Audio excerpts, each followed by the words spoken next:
민수기 말씀 10장 1절부터 10절까지 말씀인데요. 제가 10장 1절 말씀 먼저 봉독하고 10절까지 한 절씩 교독하도록 하겠습니다. 여호와께서 모세에게 말씀하여 이르시되 은나팔 둘을 만들되 두들겨 만들어서 그것으로 회중을 소집하며 진영을 출발하게 할 것이라. 나팔 두 개를 불 때에는 온 회중이 회막 문 앞에 모여서 내게로 나아올 것이요, 하나만 불 때에는 이스라엘의 천부장된 지휘관들이 모여서 내게로 나올 것이며, 너희가 그것을 크게 불 때에는 동쪽 진영들이 행진할 것이며, 두 번째로 크게 불 때에는 남쪽 진영들이 행진할 것이라. 떠나려 할 때에는 나팔 소리를 크게 불 것이며, 또 회중을 모을 때에도 나팔을 불 것이나 소리를 크게 내지 말며, 그 나팔은 아론의 자손인 제사장들이 불지니 이는 너희 대대의 영원한 일이라. 또 너희 땅에서 너희가 자기를 압박하는 대적을 치러 나갈 때에는 나팔을 크게 불지니, 그리하면 너희 하나님 여호와가 너희를 기억하고 너희를 너희의 대적에게서 구원하시리라. 또 너희의 희망의 날에 주할 날에는 번제물을 드리고 화목제물을 드리며 나팔을 불라. 그로 말미암아 너희의 하나님이 너희를 기억하시리라. 나는 너희의 하나님 여호와니라. 아멘. 네, 하나님의 말씀입니다. 지난주에 기억하시겠지만 순례자가 가져야 할 영성에 대해서 나누었습니다. 행진과 멈춤의 영성을 나누었죠. 같은 맥락에서 천국을 향하여 걸어가는 순례자인 우리가 가져야 할 영성, 사명이라고 할 수가 있는데, 그 영성이 무엇인가, 그 사명이 무엇인가 라고 할 때 오늘 나누고 싶은 것은 바로 나팔을 불라라는 것입니다. 나팔을 불어야 된다. 최근 뉴스라든가 해외 소식을 접할 때마다 참 안타깝기도 하고 마음이 쿵, 또 어떤 소식일까, 이런 소식들 뉴스를 접하게 되는데, 최근에 일본에서 지진이 일어났고, 그렇죠, 또 유럽, 또 캐나다, 미국 곳곳에서 커다란 폭염 속에서 산불이 난 대형 화재가 일어나는 것을 보게 됩니다. 마치 영화에서나 볼 듯한 엄청난 그런 재난이 일어나는 것을 보게 됩니다. 그래서 이렇게 지진이 일어날 때, 그리고 큰 화재가 발생했을 때, 그리고 지진이 일어나고 막 쓰나미 이런 것들이 막 밀려올 때 여러분 어떤 소리가 들리게 되죠? 경보음, 경고 소리, 빨리 대피하라고, 빨리 움직이라고, 그래야지만 살 수 있다라고 하는 이 경고 소리가 날카롭게 울리게 됩니다. 이 경보음, 그냥 듣기에는 날카롭지만 결코 듣기에 좋은 소리는 아니지만, 이 소리를 인식하고 들을 때, 그리고 그 소리를 따라 움직일 때 살 수 있다는 것. 만약에 그 경고 소리가 침묵한다면, 아무 소리가 나지 않는다면 아마 더 큰 그런 피해, 참혹한 그런 일이 일어날 것이라는 것을 생각해 보게 됩니다. 마찬가지로 우리가 걷는 인생길도 그런 것 같아요. 영적인 지진이 끊임없이 일어납니다. 사람들의 가치관, 생각, 사고 이런 것들을 막 흔들어 놓는 거죠. 무너뜨립니다. 파괴시키기도 하고, 때로는 이 죄악이라고 하는 이 불길이 사람들의 마음, 이 생각을 태우기도 합니다.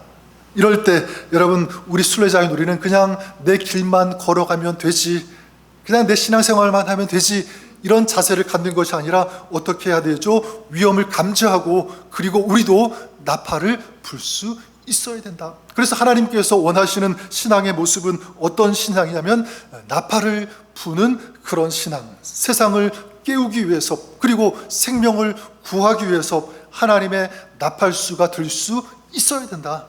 전 여러분들이 이 사명 감당할 수 있기를 주님의 이름으로 간절히 축원합니다. 그래서 오늘 본문 말씀 민수기 10장이 이것을 우리에게 잘 보여주고 있다라고 생각하는데요. 하나님께서 광야를 걸어가고 있는 이스라엘 백성들에게 주시는 명령이 있습니다. 오늘 말씀 2절에 이렇게 말씀하고 있죠. 은나팔 둘을 만들되 두들겨 만들어 그것으로 회중을 소집하며 진영을 출발하게 할 것이라. 은나팔 두 개를 만들어라. 만들라고 하는 이유는 무엇이겠습니까? 만들고 그 나팔을 불라라는 것이죠. 그리고 그 나팔을 언제 불어야 되는지에 대해서도 말씀하고 있는데, 3절에 보면 나팔 두 개를 불 때는 온 회중이 회막문 앞에 모여서 내게로 나올 것이요.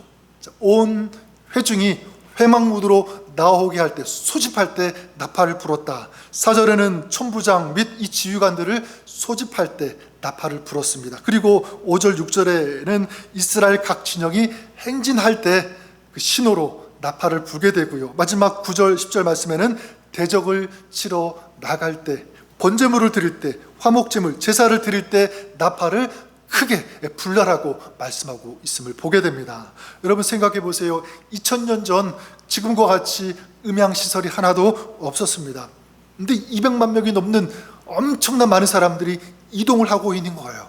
자, 그럴 때 하나님의 뜻, 또 하나님의 이 신호를 온 백성이 알 수 있도록 신속하게 전하는 것, 명확하게 전달할 수 있는 유일한 도구가 무엇이냐면 바로 나팔 소리였습니다. 나팔을 어떻게 부느냐에 따라서 이스라엘 백성들이 이동하기도 하고 멈추기도 하고, 그리고 전쟁터로 나아가기도 하고 제사를 지내기도 하는 이런 일들이 있었다라는 사실입니다. 자, 그렇다면 이 이야기, 나팔을 불어야 된다라고 하는 이 이야기는 먼 수천 년 전에, 오래전에 이스라엘의 이야기인가라고 할 때 그렇지가 않습니다. 오늘 우리에게도 중요한 메시지가 된다라고 믿습니다. 무엇이냐면 광야와 같은 세상을 살아가는 우리들도 마찬가지 어떤 신앙의 사람이 되어야 되는가? 나팔을 부는 신앙이 되어야 된다. 영적인 나팔을 불 수 있어야 된다. 그러니까 영적인 파수꾼이죠. 나팔을 부는 그 사명을 감당할 수 있는 삶을 오늘 살기를 원한다라고 하는 이 주님의 음성, 메시지를 우리가 들을 수 있기를 바랍니다. 자, 그렇다면 오늘을 살아가고 있는 우리 성도들, 영적인 순례자인 우리가 불어야 될 나팔은 어떤 나팔인가라고 하는 거예요. 어떤 나팔을 불어야 되는가? 몇 가지가 있겠지만 그 중에 한 가지는 바로 이것입니다. 자유의 나팔을 불 수 있어야 된다. 다른 얘기로 하면 정체성이라고 말씀드리고 싶어요. 정체성의 나팔. 나는 예수 그리스도 안에 있는 사람이다. 이걸 선포하는 거죠. 나는 이전에는 포로로 있었지만 지금은 예수 그리스도 때문에 자유한 사람이 되었다라는 것을 인식하고 인정하고 선포하는 것, 이것이 바로 나팔을 부는 것. 오늘 본문 8절에 보면 이렇게 말씀하고 있죠. 그 나팔은 아론의 자손인 제사장들이 불지니 이는 너희의 대대로 영원한 규례니라. 자, 누가 나팔을 불라라고 말씀하고 있습니까? 하나님으로부터 거룩한 구별을 받은 대제사장들이 나팔을 불어야 된다라고 말씀하고 있습니다. 자, 그렇다면 어떻게 보면 우리와 상관이 없는 이야기일 수도 있어요. 나팔은 제사장들만 불라고 했으니까. 근데 신약에서는 그렇지가 않습니다. 신약에서는 여러분, 우리가 누구냐면 우리가 거룩한 제사장들. 베드로전서 2장 9절에 우리의 정체성에 대해서 분명하게 말씀합니다. 너희는 택하신 족속이요 왕같은 제사장들이요 거룩한 나라요 그의 소유된 백성이니. 이게 누구입니까? 바로 예수 그리스도를 믿은 저와 여러분, 우리들의 정체성, 우리의 신분이 바로 그렇다는 것입니다. 근데 예수 그리스도의 보혈로, 그리고 예수 그리스도의 은혜로 우리는, 여러분은 하나님의 자녀가 된 줄 믿습니다. 주님의 백성이 된 거예요. 자, 우리는 영적인 제사장이 되었다. 이것이 바로 우리의 신분, 우리의 정체성. 예수 믿으면 이렇게 우리의 신분이 완전히 바뀌게 된다는 것입니다. 겉으로 볼 때는 똑같아 보여요. 하지만 영적인 눈으로 보면, 하나님 관점과 하나님의 시각으로 보면 완전히 달라진 것입니다. 이제는 세상에 속한 사람이 아니라 하나님 나라에 속한 그런 존재가 되었고요. 이제는 포로된 자가 아니라 이제 예수 그리스도의 은혜로 자유하게 된 자, 구원받은 하나님의 백성이 된 줄 믿습니다. 그러니까 완전히 다른 삶을 살아가는, 그게 우리의 존재, 우리의 삶, 이게 우리의 정체성이라는 사실이죠. 자, 그런데 안타깝게도 많은 사람들, 그 중에는요, 우리 성도들 중에서도, 크리스찬들 중에서도 세상을 살아가면서 쉽게 넘어집니다. 또한 믿기는 믿는데 신앙생활 하기는 하는 것 같은데 어쩔 수 없이 근근히 마지못해서 억지로 끌려가는 것처럼 그렇게 신앙생활하는 분들도 있습니다. 왜 그럴까라고 할 때 의지가 약해서일까? 물론 그럴 수도 있겠죠. 아니면 힘과 능력이 부족해서 딸려서 그런가? 물론 그럴 수도 있지만 중요한 원인은 전 여기에 있다고 믿습니다. 그 이유는 무엇이냐면 내가 누구인지, 나의 정체성이 무엇인지 이걸 잘 모르는 거예요. 잊어버리는 거예요. 혼란스러워하는 거죠. 예수 그리스도를 믿었음에도 불구하고 보이지 않는 영적인 포로로 여전히 살아가고 있는 그런 모습들. 그 오노다 히로라고 하는 그 일본군 병사가 있습니다. 아마 들어보신 분이 있을 것 같은데, 오노다라고 하는 영화로도 만들어졌죠. 1944년 12월 세계 2차 대전이 막바지에 이르렀을 때, 그때 이제 오노다라는 이 사람이 일본 군으로서 필리핀의 루방섬이라고 하는 섬에 파견이 되었습니다. 거기서 방어하라고, 전쟁을 하라고 이제 거기에 보내줬는데, 이제 얼마 지나지 않아서 연합군이 이 필리핀 루방섬을 점령하게 되었습니다.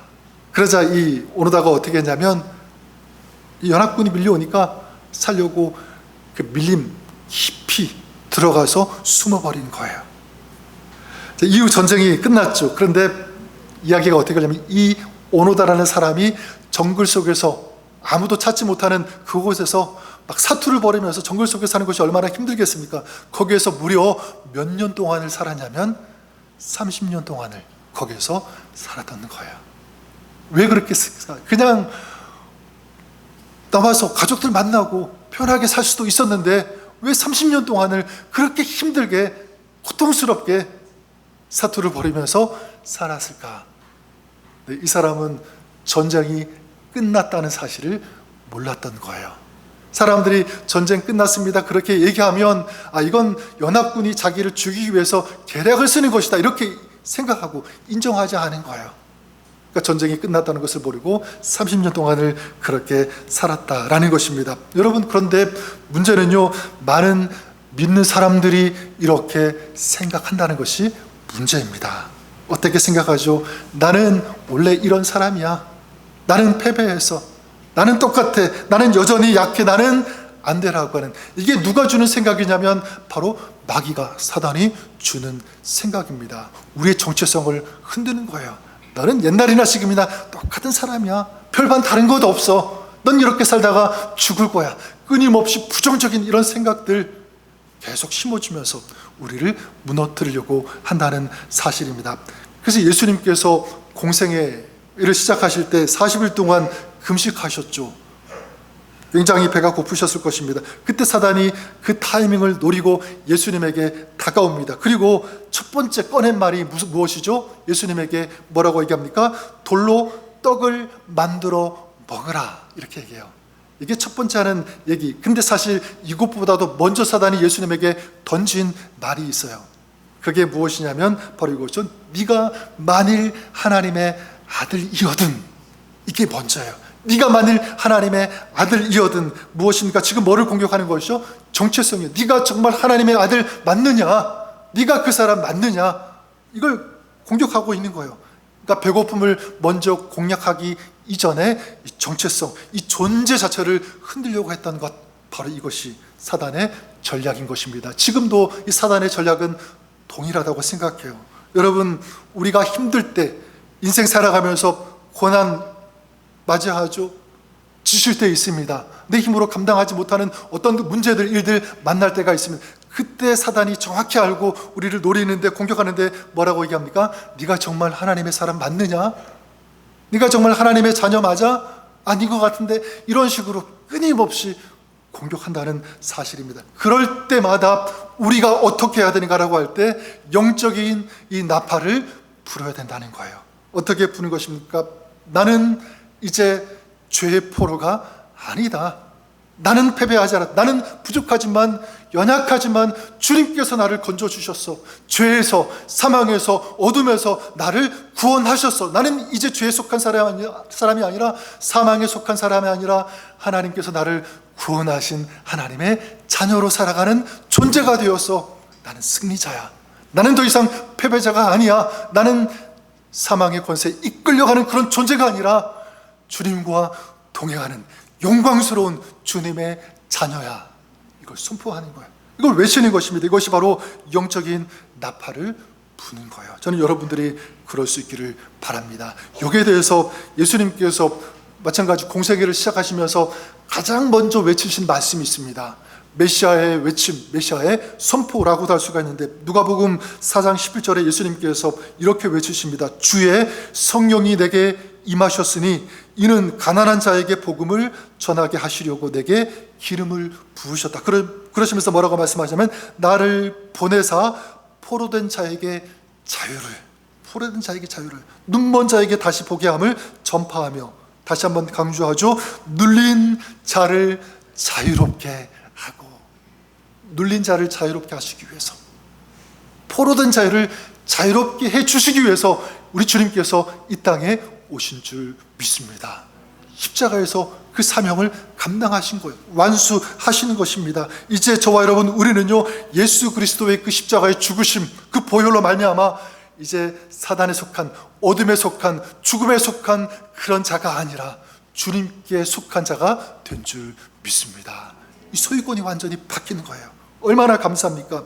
골로새서 1장 13절에도 이렇게 말씀합니다. 그가, 예수님이죠, 우리를 흑암의 권세에서 건져내사 그의 사랑의 아들의 나라로 옮기셨으니, 옮기실 것이다, 옮기게 될 것이다, 미래형으로 얘기하지 않고 뭐라고 말씀합니까? 옮기셨다. 그러니까 저와 여러분, 우리는 누굽니까? 이미 사망에서 생명으로 옮겨진 자들인 줄 믿습니다. 구원으로 옮겨진 자예요. 이미 우리 안에 일어난 일입니다. 그러니까 우리는 누구냐면, 과거의 어떤 죄의 종, 또 죄의 포로가 아니라 이제는 어떤 자가 되었습니까? 예수 그리스도의 십자가의 보혈로 구원받은 하나님의 자녀가 된 줄 믿습니다. 하나님의 나라로 옮겨진, 이게 우리의 정체성인 거예요. 우리의 신분인 것입니다. 따라서 사단이 언제 우리를 보면서, 성도를 보면서 두려워할까? 두려워하면서 떨까라고 생각할 때 바로 이것이라고 믿습니다. 내가 누구인지를 정확하게 알고 그 어둠을 향해서 믿음으로 담대하게 선포하는 거예요. 전 여러분들이 그럴 수 있기를 바랍니다. 이 정체성의 나팔, 이 자유의 나팔을 불 수 있기를 바랍니다. 아침에 일어날 때 그랬으면 좋을 것 같아요.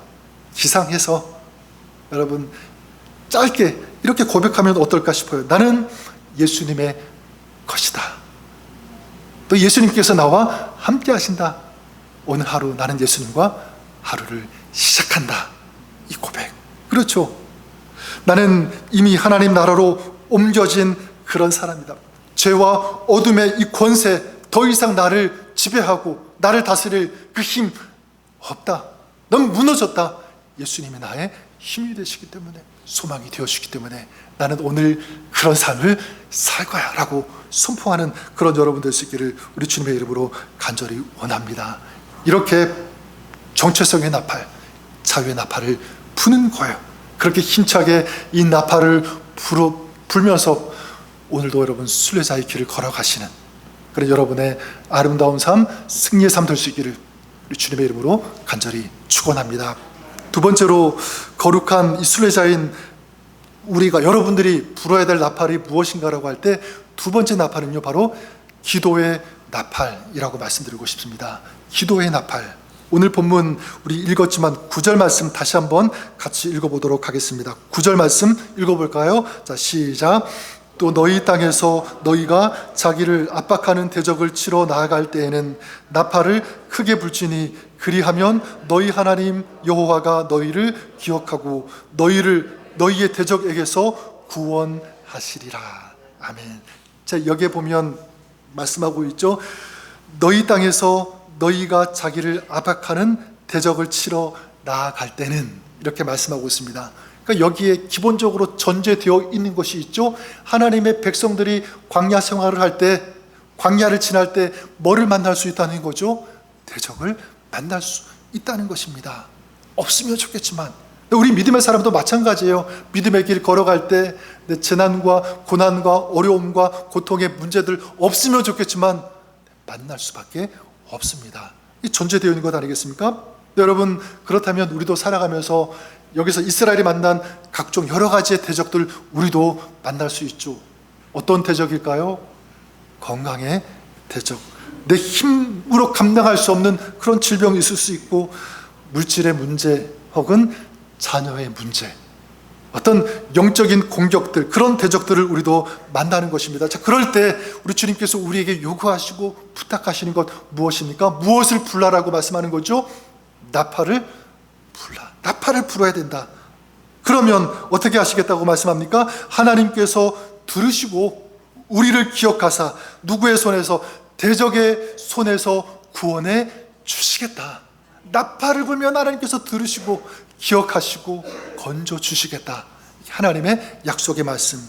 자, 그렇다면 나팔을 크게 불어야 되는데, 영적으로 여러분 이것이 무엇을 의미하냐면 바로 기도인 줄 믿습니다. 크게 기도하라, 외치라, 부르짖으라고 하는 그런 말씀. 그래서 예레미야 33장에도 말씀합니까? 너는 내게 부르짖으라, 내가 내게 어떻게 하겠고? 응답하겠고. 부르짖는 거예요. 나팔을 불면 내가 기억하겠다, 내가 듣겠다, 응답하겠다라고 그렇게 말씀하고 있는 것입니다. 성경에 보면 인생의 그 광야의 한복판에서도 꿋꿋이 이 기도의 나팔을 분 사람이 있습니다. 많은 성경의 인물 있겠지만 그 중에 한 사람 꼽으라면 저는 다니엘이 아닐까라고 생각합니다. 다니엘, 우리가 아는 것처럼 바벨론의 포로로 끌려갔죠. 황량한 광야길을 걷는 그런 신세가 되고 만 거예요. 자, 그런데 다니엘이 어떻게 합니까? 거기에서 기도하잖아요. 다른 신에게 기도하면 사자굴에 던져버릴 것이다, 이런 협박도 있었고, 그렇게 명령했지만 그럼에도 불구하고 죽기를 각오하고 기도를 포기하지 않았습니다. 예루살렘 창문을 향하는 창문, 거기에서 무릎을 꿇고 간절히 기도하는 이 다니엘의 모습. 다니엘 그 10장에 보면 놀라운 그런 장면이 나오는데, 다니엘이 한결같이 꿋꿋이 기도하게 되는데요, 영적인 저항들, 영적인 공격, 방해들이 있었습니다. 그럼에도 불구하고 다니엘이 기도를 멈추지 않아요. 그때 하늘의 천사가 다니엘에게 찾아와서 얘기하는 그런 장면이 나오게 됩니다. 천사가 뭐라고 얘기하냐면, 네가 네 하나님 앞에 스스로 겸비하게 하기로 결심하던 첫날부터 너의 말이 응답받았다라고 얘기합니다. 네가 겸비해서 무릎 꿇고 하나님 앞에 기도하는 그 첫날부터 뭐를 받았다? 응답 받았다, 이렇게 말씀하고 있는 것입니다. 여러분, 우리는 흔히 어떻게 생각하냐면, 내가 무엇을 듣고 그래도 어느 정도 한참 기도해야지 그때 이제 응답이 시작되지라고 생각하지만, 말씀을 근거로 본다면 무엇을 알 수가 있죠? 우리가 기도하는 그 순간부터 무엇이 시작되어지는가? 하나님의 응답이 시작된다라는 사실입니다. 응답은 벌써 출발하는 거예요. 아직 보이지는 않지만, 느낄 수는 없지만 하나님의 응답은 시작되었다. 하나님께서 일하시기 시작하셨다라는 사실을 우리가 기억했으면 좋겠습니다. 그런 의미에서 여러분, 나는 오랫동안 기도했는데, 간구했는데, 부르짖었는데, 이런 소원과 소망을 가지고 하나님 앞에 올려드렸는데, 맡겨드렸는데 아직 응답이 없어요. 그렇게 생각하십니까? 여러분, 눈에 보이지 않을 뿐 이미 하나님의 응답은, 하나님의 역사는 시작되었음을 믿으시는 여러분 될 수 있기를 주님의 이름으로 축복합니다. 씨앗을 심는 농부를 한번 생각해 보세요. 씨앗이 심었습니다. 그러면 바로 그 씨앗의 열매가 맺혀지는 것 아니죠. 근데 여러분, 씨앗을 심게 되면 보이지는 않지만 땅 속에서 벌써 뭐가 시작되는 거예요? 변화가 시작되잖아요. 씨앗에서 싹이 나고 줄기가 나오게 되죠. 그 다음 그것이 자라게 되면 열매를 맺게 된다는 사실입니다. 저는 기도도 마찬가지라고 믿습니다. 우리가 기도하면, 기도라는 이 씨앗을 심으면, 여러분, 보이지는 않지만 주님께서 일하고 계시는 줄 믿습니다. 보이지 않는 곳에서 벌써 변화가 시작된다는 거예요. 나팔을 크게 불면 너희 하나님 여호와가 너희를 기억하고 너희를 너희의 대적에게서 구원하시겠다. 하나님의 역사, 뭐를 할 때 하나님의 역사가 있다는 거죠? 나팔을 불 때, 기도할 때. 여러분들이 그럴 수 있기를 바랍니다. 인생의 어떤 척박한 광야를 지나갈 때, 그리고 나 혼자 버티기 힘든 그런 순간을 만날 때 겸손히, 다니엘이 그랬던 것처럼, 많은 믿음의 선배들, 많은 믿음의 조상들이 그랬던 것처럼 여러분들이 하나님 앞에 기도하고 기도의 나팔을 부시는 여러분 될 수 있기를 바랍니다. 그럴 때 우리 주님께서 우리를 위해서도 오늘도 일하시고 역사하시고 우리를 기억해 주실 것을 믿습니다. 특별히 여러분들 그렇게 기도하시고요. 또 어려움 가운데 지체들, 우리 형제들, 자매들, 우리 이웃들을 위해서, 또 죽어가는 영혼들을 위해서도 우리가 기도의 나팔, 중보의 나팔을 부실 수 있기를 바랍니다. 어떤 것이든지 기도의 나팔을 불면 주님께서 들으시고 기억하시고 구원해 주시고 아름다운 승리의 역사 허락해 주실 것을 믿습니다. 이게 두 번째고요. 마지막 세 번째, 우리가 불어야 할 나팔이 무엇인가라고 할 때 마지막은요, 찬송의 나팔입니다. 찬송의 나팔. 다시 구체적으로 얘기하면 승리의 노래를 부르는 것. 승리를 주신 하나님, 또 앞으로도 승리를 주실 하나님 생각하면서 신뢰하면서 부르는 노래, 이것이 우리의 노래, 그런 나팔을 불 수 있기를 바랍니다. 그런 의미에서 우리 10절 말씀 마지막으로 같이 한번 읽어볼까요? 10절 말씀 읽겠습니다. 시작. 또 너희의 희락의 날과 너희가 정한 절기와 초하루에는 번제물을 드리고 화목제물을 드리며 나팔을 불라 그로 말미암아 너희의 하나님이 너희를 기억하시리라. 나는 너희의 하나님 여호와니라. 자, 여기 보면 언제 하나님께서 나팔을 불라 이렇게 말씀하고 있죠? 희락의 날. 어떤 날입니까? 기쁨이 있는 그런 날. 찬송하라, 노래를 부르라. 여러분 기쁜 날 주님을 찬송하며 주님을 노래할 수 있기를 바랍니다. 또 여기 정한 절기에 나팔을 불라고 하죠. 정한 절기, 유월절, 또 오순절, 초막절과 같은 그런 절기들, 이 날에, 이 절기에 나팔을 불라. 공통점은 무엇이냐면 하나님께서 구원하신 날, 하나님께서 도와주시고 은혜를 베풀어 주신 그것을 기억하면서 감사하면서 나팔을 불라. 그리고 초하루, 매달 첫날이죠. 매달 첫날마다 나팔을 불라. 어떤 의미가 있습니까? 새로운 시간을 허락하신 하나님을 생각하면서 하나님의 도우심, 인도하심을 구하면서 그 삶을 하나님 앞에 맡기라라고 하는 그런 신앙적, 고백적 차원에서 나팔을 불라라고 하는 거예요. 자, 그렇다면 오늘도 저와 여러분 우리들이 이런 나팔을 불어야 되는 줄 믿습니다. 언제 불어야 될까요? 기쁜 날이 있을 때. 그럼 기쁜 날이 있을 때만 찬송하고 노래해야 할까요? 그렇지 않죠. 어두울 때, 우리의 마음이 불안할 때, 염려가 있을 때, 앞이 보이지 않을 때, 그때 우리가 나팔을 불어야 되는 줄 믿습니다. 어떻게 해요? 하나님을 신뢰하면서, 우리와 함께 하시는 그 하나님 믿고 고백하면서, 그 하나님 바라보면서 주님이면 하실 수 있습니다라고 하는 믿음을 가지고 찬송하고 노래하는 거죠. 아까도 광고했지만 어제 그 LA 에코파크에서 우리 EM 우리 자녀들이 또 우리 성도님들 중에서도 같이 가서 사역을 했습니다. 그 빌리로 목사님인데 그 노숙자 분들, 그 공원에서 지나가는 분들, 노숙자들, 또 그 주변에 이웃에 사는 그런 분들이 와서 한 60명 넘게 많은 인원이 와서 같이 예배를 드렸습니다. 그래서 여러분들이 기도하는 마음으로 또 사랑의 마음으로 이렇게 모아주신 음식, 옷, 신발, 어떤 분들은 막 가방 이런 것도 굉장히 많이 모아주셔서 다 가지고 잔뜩 싣고 가서 예배 끝나고 그분들이 예배 음식도 드시고 그 여러분들이 전해주신 것들을 이렇게 골라서 가져가는데 너무너무 행복해 하더라고요. 기쁜 마음으로, 감사하는 마음으로 골라가는 것을 보게 됩니다. 또 EM에서 특송도 하고요. 음식 나누는 것도 직접, 또 우리 교회가 음식 준비를 해서 대접해 드렸는데 우리 아이들이 직접 음식을 서브하기도 했습니다. 근데 그 찬양, 그 예배를 시작하면서 그 찬양 인도하신 분이 있습니다. 나중에 제가 이름을 물어보니까 아만도라고 하는 분이었어요. 아만도. 기타만 연주하면서 찬양을 인도하셨는데 너무너무 잘하시는 거예요. 기타 연주도 굉장히 잘하시고 그리고 찬양에도 영성이 있고 굉장히 은혜롭게 찬양을 인도하셨습니다. 제가 물어보았습니다. 이분 어떻게 목사님하고 같이 사역하시는 목사님입니까? 아니면 전문 찬양 사역자입니까? 물어봤어요.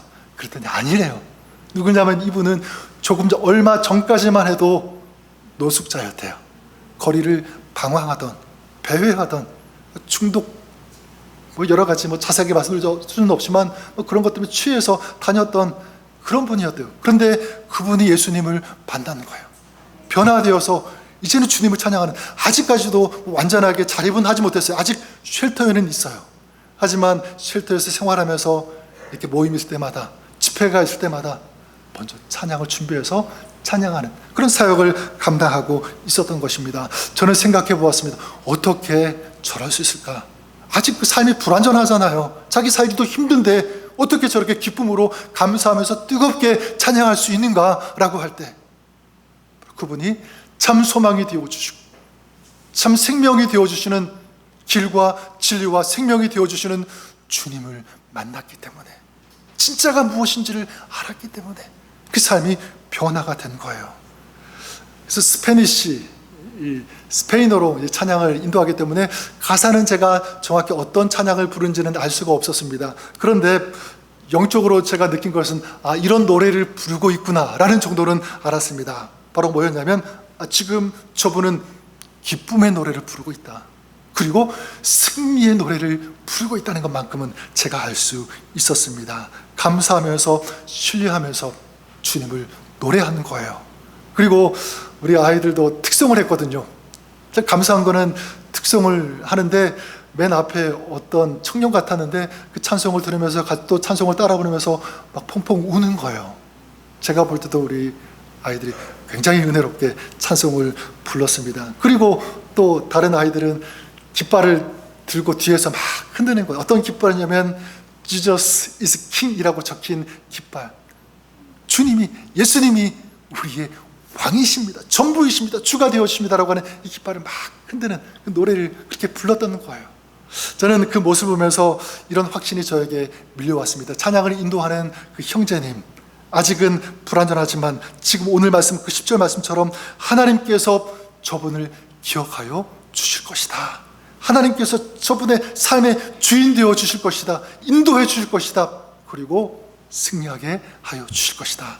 우리 자녀들도 마찬가지였습니다. 보면서 제 마음속에 밀려오는 참 감동적이었는데 그런 믿음이, 확신이 저에게 밀려왔습니다. 찬양하면서 깃발을 흔들고 있는 그 모습을 보면서 하나님께서 저들의 인생의 왕이 되어주실 것을 믿습니다. 하나님께서 저들의 인생을 책임져 주실 것을 믿습니다. 하나님께서 동행하여 주실 것입니다. 나는 그런 마음, 믿음이 저에게 밀려왔습니다. 그런 의미에서 저희 여러분들이 이 노래를, 이 찬송을 부르는 그런 삶이 될 수 있기를 우리 주님의 이름으로 간절히 축원합니다. 한번 여러분 자신을 돌아보세요. 나는 지금 어떤 노래를 부르고 있는가? 혹시 원망의 노래, 불평의 노래, 탄식하는 그런 노래만 부르고 있습니까? 아니에요.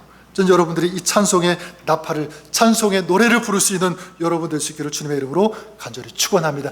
기쁠 때는 그 기쁨으로 노래하고 감사하면서, 그렇죠? 슬플 때, 안 된다고 생각할 때, 고난이 있을 때, 힘에 버거울 때, 그때는 나를 기억하시고 대적의 손에서 나를 구원해 주시고 이끌어 주실 왕 되신 우리 주님을 바라보면서 신뢰하면서 주님 도와주십시오, 찬송하는 거예요. 노래하는 것입니다. 요한계시록 7장 9절 10절에 보면 어떤 모습이 나오면, 어떤 말씀이 나오면 하늘나라, 우리가 앞으로 들어갈 나라 아니겠습니까?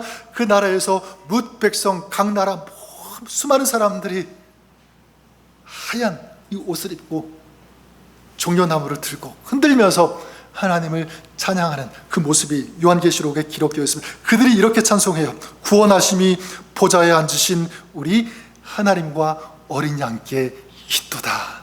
구원하심이 하나님께 있다, 우리 주님께 있다라고 하는 이 고백, 이 노래를 부르는 거예요. 그렇다면 우리도 하나님 나라에 들어가면 이 노래를 같이 부르게 될 것이라고 믿습니다. 중요한 것은요, 이 노래 이미 이 땅에서 우리가 살아가면서 연습하는 거예요.